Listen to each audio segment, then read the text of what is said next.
우리말에 실말이라는 단어가 있습니다. 순우리말이죠. 이 말은 누에고치에서 명주실을 뽑아내는 과정에서 유래됐습니다. 명주실을 얻기 위해서는 잘 말린 누에고치를 물에 삶습니다.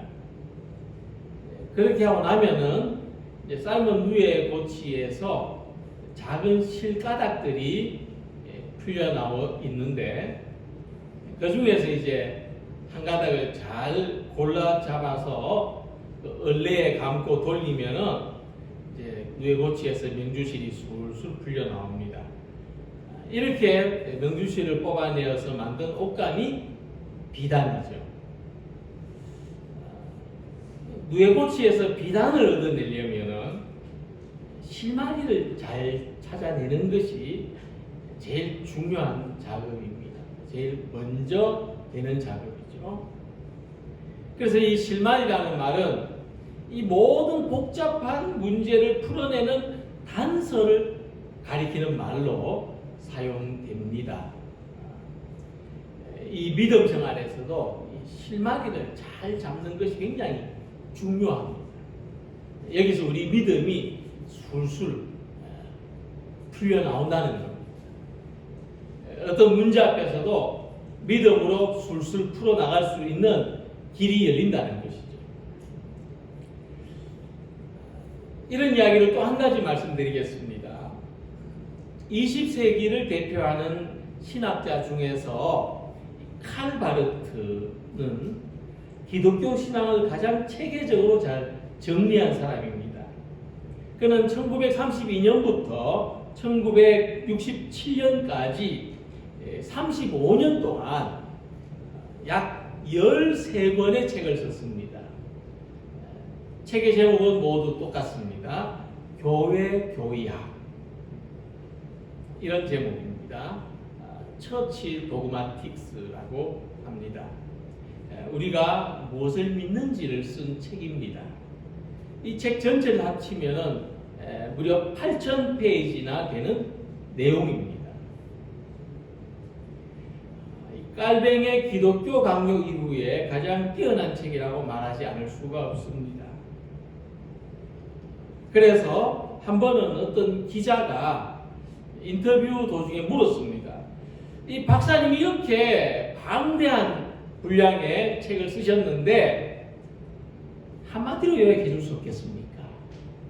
그렇죠? 이런 사람들 있죠. 한마디로 요약해 줄 수 없겠습니까? 그러니까 바르트가 잠시 생각하더니 이렇게 대답했습니다. 성경이 말하는 대로 내가 아는 것은 예수께서 나를 사랑하신다는 겁니다. 한마디에 예수께서 나를 사랑하신다는 말씀입니다. 예수께서 나를 사랑하신다는 것이 우리가 믿는 모든 신앙의 내용이라는 거예요.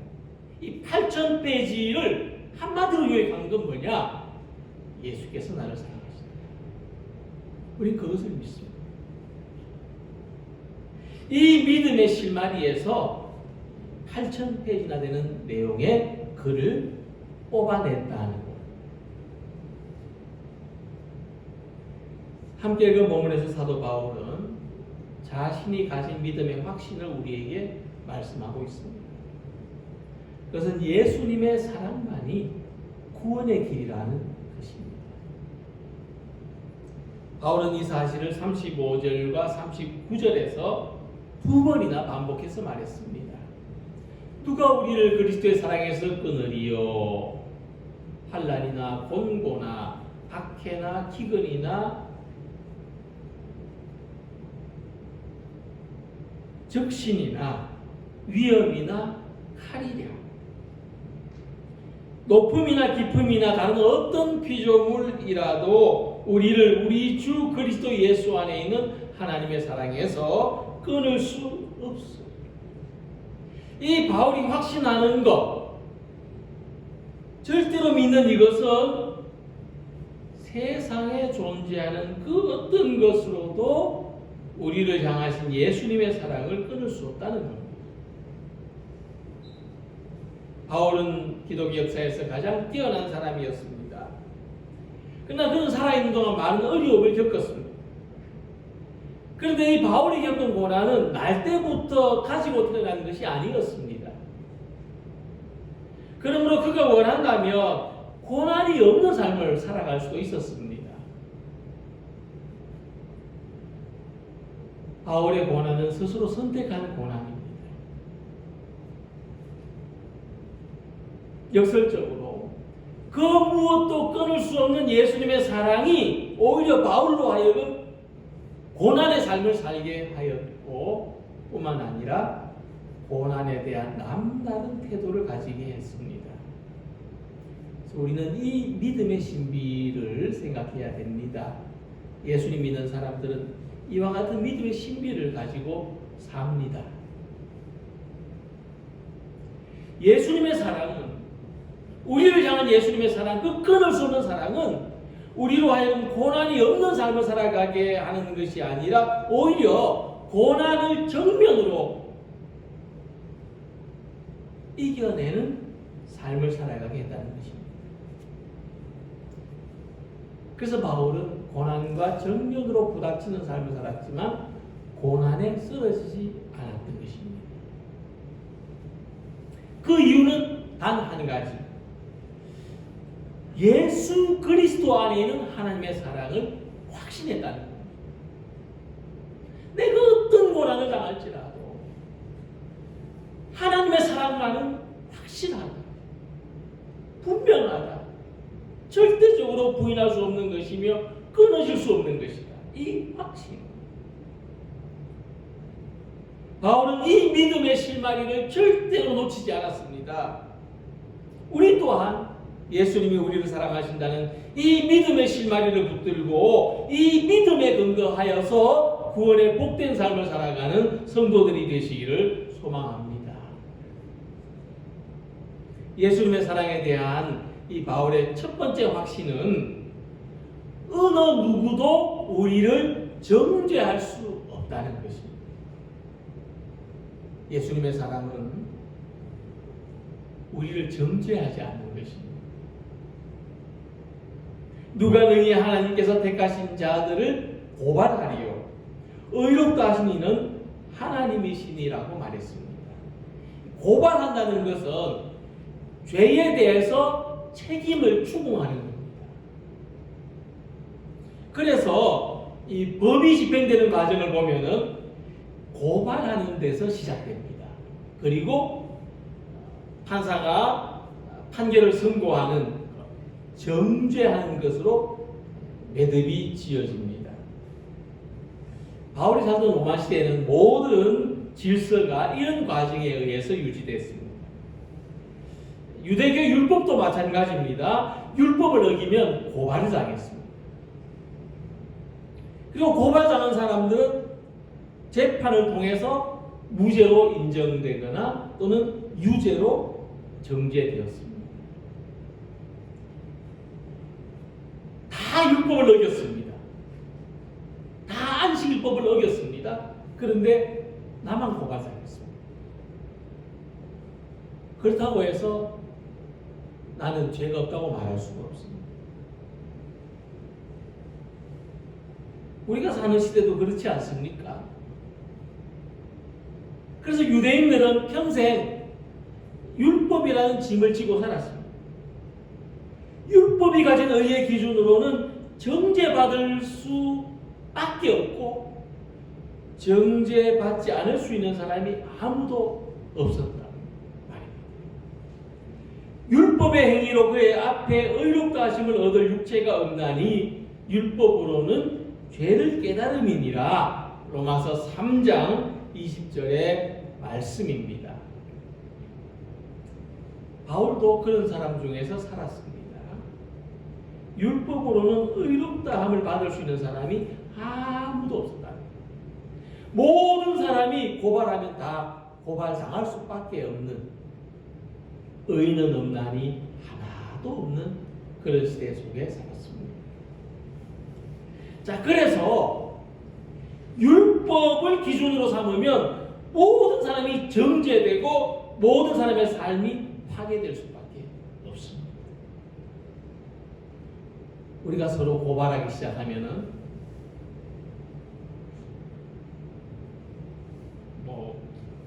세상 말로 틀어서 문제 안 나는 사람 없다고, 문제 안 될 사람 아무도 없어요. 율법이 기준이 되는 삶이 그렇다. 그래서 바울은 율법의 의가 아니라 새로운 의가 나타났다고 말합니다. 율법의 의는 뭐냐 하면 우리가 고발당하지 않으려고 면책을 위해서 또는 율법을 지키거나, 율법을 지키는 목적이 고발당하지 않기 위해서 지키거나 또는 율법을 지키는 척이라도 하면서 살아가는 거예요. 이게 율법의 의입니다. 바리새인들이 대표적으로 그런 삶을 보여주었습니다. 율법을 지키는 척이라도 해야 했습니다. 그러나 새로운 의는 예수님이 우리를 사랑하신 것인데 우리를 율법의 의로서가 아니라 하나님의 의로서 우리를 의롭게 여겨주신 것입니다. 그래서 하나님이 우리를 의롭다고 하신 것은 우리가 완전해서가 아닙니다. 율법적으로 완전해서가 아니라 예수님께서 우리를 대신하여 정죄를 당하셨다. 모든 율법의 의무를 예수님이 다 짊어지시고, 이제 우리 옛날 어른들이 이제 이것은 내 대에서 끝난다. 너희들은 이제 자유해라. 이건 내가 다 짊어지고 가겠다. 이렇게 말한 것처럼 예수님이 이 율법의 무거운 짐을 다 짊어지신 겁니다. 그것이 십자가입니다. 마치 가늠한 여인을 용서하신 예수님 앞에서 사람들이 이 돌로 칠 수 없었던 것처럼 모든 사람들의 죄와 허물을 대신 담당하신 예수님의 사랑 앞에서 그 누구도 정죄할 수 없게 되었다. 하나님이 다 용서하셨는데 정죄할 수가 없습니다. 그래서 실상 예수님은 아무런 죄가 없이 사형 선고를 받았습니다. 또한 우리는 예수님이 죄가 없이 십자가에 달려 죽으시는 것을 보고도 침묵했습니다. 아니, 우리는 2000년 전에 있지도 않았는데 침묵했다는 것이 말이 되는가 싶지만 아마 지금 예수님이 십자가에 못 박히신다 할지라도 우리는 같을 것입니다. 아니, 오히려 우리도 예수를 십자가에 못 박으라고 앞장설지도 모릅니다. 그러나 예수님은 내가 십자가에 달려 죽는 것은 너 때문이야 라고 말씀하시지 않습니다. 죽으실 뿐 아니라 다시 살아나신 예수님은 그분을 십자가에 못 박은 그 어느 누구도 정죄하지 않으신다. 누가 정죄하래요? 죽으실 뿐 아니라 다시 살아나신 이는 그리스도 예수시니 그는 하나님 우편에 계신 자요 우리를 위하여 간구하시는 자십니다. 예수는 우리를 정죄하시지 않을 뿐만 아니라 오히려 우리를 위하여 간구하신다고 했습니다. 그러므로 우리는 하나님께서 의롭게 여기신 삶을 삽니다. 우리는 죄책감에 지배당하지 않을 뿐만 아니라 그 누구도 율법이나 행위로서 내가 의롭다는 것을 인정하지, 입증하지 않으려고 해도 괜찮게 됐습니다. 또한 우리는 예수님의 사랑으로 말미암아 다른 사람들을 그 모습으로 판단하거나 정죄하지 않게 되었습니다. 예수님을 주님으로 믿지만 그러나 우리는 여전히 연약합니다. 그러나 하나님이 우리를 정죄하시면 누가 의로울 수 있겠습니까? 그러나 두려워하지 않아도 됩니다. 예수님의 사랑으로 우리의 모든 약함을 보호받았기 때문입니다. 예수님이 우리의 약함을 보호해 주시기 때문입니다. 예수님의 사랑은 우리의 약함과 허물을 더 이상 정죄하지 않으시는 것입니다. 그래서 우리도 우리의 약함과 허물을 의롭다고, 약함과 허물 가운데 있는 우리들을 의롭다고 인정해 주신 예수님으로 말미암아 우리도 다른 사람의 약함과 허물을 정죄하기보다도 세상 모든 것을 사랑하기를 힘쓰며 살아가는 우리 성도들이 되시기를 소망합니다. 바울은 이 세상에 존재하는 어떤 악한 힘도 우리를 하나님의 사랑에서 끊을 수 없다고 말했습니다. 누가 우리를 그리스도의 사랑에서 끊으리요?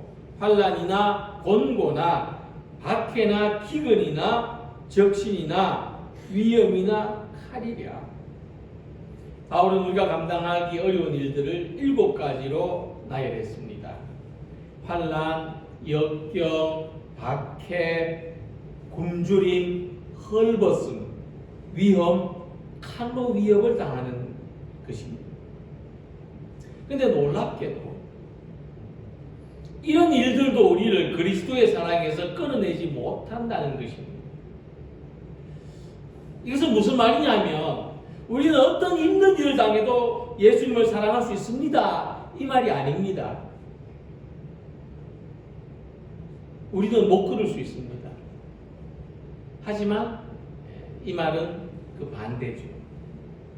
우리는 힘든 일을 만났을 때 예수님의 사랑을 의심할 수밖에 없는 겁니다. 베드로조차도 힘든 일을 만났을 때 3번이나 예수님을 부인했던 것처럼 우리도 힘들고 어려운 일을 만나면 끝까지 예수님을 사랑합니다, 이렇게 못할 사람들이라는 것입니다. 그러나 예수님의 사랑이 우리를 붙들어준다는 말씀입니다. 발명왕이 에디슨이라는 사람이, 제가 초등학교 때 교과서에도 나왔습니다만은 이 계란을 품고 엎드려가지고 애가 하루 종일 안 보이는 거예요. 그래서 가보니까 끝간에서 계란을 이렇게 품고 있더랍니다. 왜 그러냐 하니까 부화시키려고 그런다면서. 이게 좀 엉뚱한, 황당한 일을 많이 벌렸답니다. 어릴 때부터. 사람들이 저 바보다, 저거 저 천치다, 저거 온전한 사람 되기 어렵다, 이렇게 조롱했답니다. 그런데 이 에디슨의 엄마가 대단한 사람이에요. 그럴 때마다 이 아들한테 뭐라 했냐면은 나는 너를 믿는다. 세상 모든 사람들이 손가락질 할지라도 나는 너를 믿는다. 그러니까 이 에디슨은 이 어머니가 자신을 지지해줬던 그 사랑의 힘으로 수많은 발명의 업적을 이루어낼 수가 있었습니다. 마찬가지로 우리들한테도 사랑으로 지지해줄 수 있는 대상이 필요합니다. 내가 어떤 일을 해도 신뢰한다, 괜찮다, 믿는다, 이럴 수 있는 대상이 필요합니다. 근데 우리한테 어머니는 없습니다. 그래서 우리에게는 세상의 어떤 것도 끊을 수 없는 예수님의 사랑이 필요한 겁니다. 사도 요한은 말씀했습니다. 우리가 사랑하면 그가 먼저 우리를 사랑하셨습니다. 바울이 확신한 것도 마찬가지입니다. 예수님의 사랑은 항상 우리를 지지해 주신다는 겁니다. 그래서 예수님이 우리를 사랑하시는 것에 비하면 우리가 예수님을 사랑하는 것은 아무것도 아니고, 내가 내 몸을 불사를 만큼 예수님을 사랑한다 할지라도 그것은 먼저 사랑하신 예수님의 사랑에 대한 응답에 불과한 것입니다.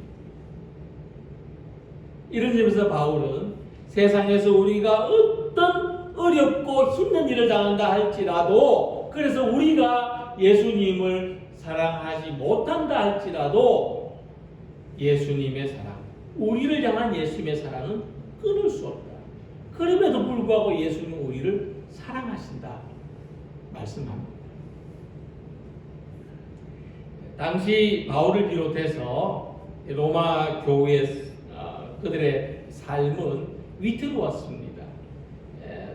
고난이 끝없이 이어졌습니다. 이처럼 오늘의 우리들도 현재 우리가 당면한 고난을 피해갈 수 있는 길은 없습니다. 우리들만 예외의 세상에 살 수는 없습니다. 하지만 어떤 상황에서도 예수님의 사랑은 끊어지지 않는다는 것을 확신할 때 우리는 지금의 어렵고 힘든 일들을 감당할 수 있습니다. 사랑으로 말미암아 이루어지는 미래의 영광을 확신하고 바라볼 수 있다면 고난도 우리 삶의 한 부분밖에 될 수가 없습니다. 그래서 예수님께서 먼저 사랑하시고 우리들이 어떤 어렵고 힘든 일을 만나더라도 항상 사랑하신다는 이 확신을 가지고 살아가시기 바랍니다. 이 사랑의 힘으로 우리는 모든 것을 감당해낼 수 있습니다. 이 끊을 수 없는 예수님의 사랑 안에서 우리 삶에 쉼없이 찾아오는 어렵고 힘든 모든 일들을 감당해 나가는 성도님들이 되시기를 소망합니다. 이제 바울은 고난 속에 있는 성도들에게 결론적인 교훈을 주고자 합니다. 그러기 위해서 다시 한번 현재 상황을 언급합니다. 기록된 바 우리가 종일 주를 위하여 죽임을 당하게 되며 도살당할 양같이 여김을 받았나이다 함과 같으니라. 지금 그들이 처한 상황은 성경에 기록된 것처럼 성경에 기록되어 있는 것처럼 주님을 위하여 죽임을 당하게 되는 운명, 도살당할 양같이 여김을 받고 있는 상황이라는 말씀입니다. 1세기 교회와 성도들이 처한 상황이 대단히 절망적이라는 것을 알 수가 있습니다. 정말 그들은 예수를 믿고 오늘의 우리처럼 어떤 평안하고 안락한 삶을 누리기가 참 어려웠을 것이라는 생각을 합니다. 하지만 이렇게 누가 먼저 죽을지 모르는 그런 상황 속에서도 이런 상황을 반전하게 만드는 요소가 있습니다. 37절에 그러나 그럼에도 불구하고 이 모든 일에 우리를 사랑하시는 이로 말미암아 우리가 넉넉히 이기느니라. 자, 우리가 당면한 이 모든 절망적인 상황, 어디를 봐도 구원이 없고 해결책이 없어 보이는 이 상황을 그것도 넉넉히 이길 수 있는 것은 예수님의 사랑 때문이다. 예수님의 사랑을 내가 확신하기 때문이다. 이 말씀입니다. 어떤 교수가 학생들한테 숙제를 줬습니다. 미국의 이 볼티모어라고 하는 시에 빈민가가 있는데 그곳에 청소년 200명을 대상으로 그들의 현재 상황과 그들의 그 삶의 전망을 분석해오라는 거였습니다. 보고서는 거의 동일했습니다. 이 아이들은 너무나 가난하여서 미래가 없다. 이들의 미래가 보이지 않는다. 이들은 절망적이다. 그런 내용이었습니다. 그리고 20년이 지난 다음에 교수는 그때 그 조사했던 청소년들이 지금 어떻게 살고 있는지 보고서를 다시 만들도록 했는데, 근데 놀랍게도 처음에 예상한 것과는 전혀 다르게 이 조사한 대상의 절반 이상이 사회에서 인정받는 삶을 살고 있었습니다. 물론 그동안 세상이 좋아진 측면도 있지만 그래도 상대적으로 여전히 그 도시는 열악했습니다. 그럼에도 불구하고 상당한 청소년들이 사회에 성공한 사람들로 살고 있었습니다. 이 교수가 이 의외의 결과에 놀랐습니다. 분명히 예측대로라면 그럴 수가 없는데, 그래서 어떤 변수가 작용했을까? 이게 연구하는 사람들의 몫이거든요. 예상과 다른 결과가 나왔을 때 어떤 변수가 작용했을까? 다시 연구를 했습니다. 했더니 1대1로 만나서 당신 삶에 누가 영향을 줬습니까? 어떤 영향을 받았습니까? 했을 때 그들이 하나같이 어떤 대답을 하는가 하면은 우리를 가르쳐준 선생님이 있었습니다. 그래서 그 선생님이 누군지 보니까 여자 선생님이었는데 아직 살아있는 그런 분이었습니다. 그래서 교수가 또 그 여선생님을 찾아갔습니다. 그리고 물었습니다. 도대체 아이들한테 무엇을 가르쳐 준 겁니까? 도대체 아이들한테 무엇을 잘 가르쳐 줬길래 그들이 사회에 나고자가 되지 않고 자기 삶을 그렇게 잘 건강하게 잘 살 수 있게 됐습니까? 그러니까 그 여선생님이 뭐 대답할 말이 있습니까? 근데 이런 말을 한마디 했습니다. 저는 그 아이들을 사랑해서 보입니다. 그러니까 이들의 삶을 변화시킨 것은요, 무엇을 잘 가르쳤는가가 아닙니다. 어떻게 가르쳤는가. 거기에 답이 있었다. 사랑으로 가르치는. 그것은 무엇을 가르치느냐보다 더 나은 겁니다. 우리도 마찬가지입니다. 사랑으로 하는 것. 그것은 어떤 크고 놀라운 일을 하는 것보다 더 나은 겁니다. 작은 것이라도 사랑으로 하는 것이 우리를 변화시킬 수 있는 것입니다. 우리의 삶에 새로운 가능성을 줄 수 있는 것입니다. 사도 바울은 고린도전서 16장 14절에서 너희 모든 일을 사랑으로 행하라고 말씀했습니다. 우리들도 무엇을 하느냐보다도 어떻게 하느냐가 더 중요한 과제입니다. 사랑으로 하는 것이 이기는 길이라는 말씀입니다. 가난도, 절망도, 어려운 환경도 사랑이 이기게 하는 힘입니다. 그래서 바울은 우리가 전쟁에서 승리하는 것처럼 정오하는 것을 파괴하는 것을 이기는 것이라고 말한 것이 아니라 우리가 사랑하는 것을 지켜내는 것. 어떤 힘들고 어려운 환경에서도 내가 사랑하는 것을 지켜내는 것을 가리켜서 이겼다고 말합니다.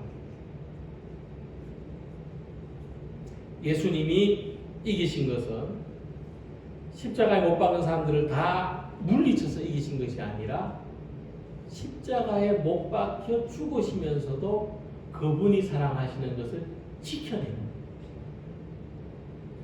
그가 사랑하시는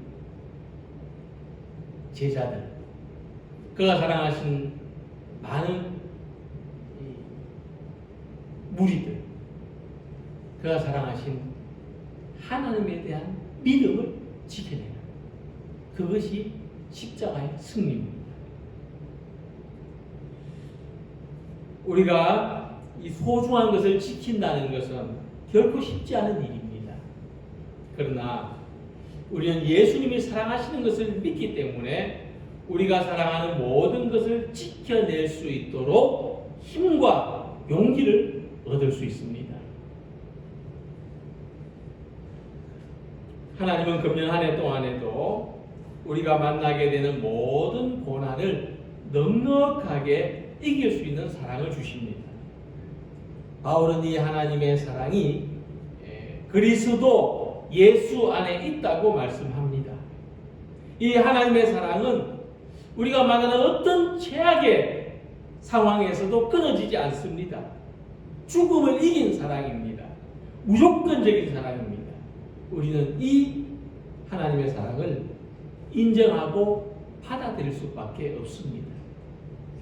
오늘 우리는 말씀에서 세 가지 부정할 수 없는 분명한 사실을 발견합니다. 첫째로 고난은, 환난은 끊임없이 우리들을 괴롭게 한다는 겁니다. 둘째는 그럼에도 불구하고 하나님은 우리를 사랑하신다는 것입니다. 셋째는 사랑만, 하나님의 사랑에 대한 확신만이 우리를 모든 고난에서 넉넉히 이기게 한다는 것입니다.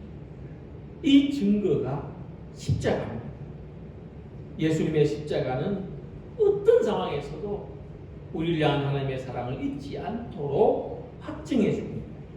우리 모두가 십자가의 사랑을 확신하여서 그 무엇도 끊을 수 없는 이 사랑의 힘으로 하나님을 향한 교회의 거룩한 믿음을 지켜내고 우리가 사랑하는 모든 것들을 우리의 가족, 우리의 자녀들뿐만 아니라 우리의 이웃과 성도들을 지켜내고 모든 어려움들을 이겨내고 세상의 모든 것들을 오히려 사랑으로 품어 안는 이 귀하고 복된 삶으로 살아가는 성도들이 다 되시기를 주님의 이름으로 기원합니다. 기도드리겠습니다.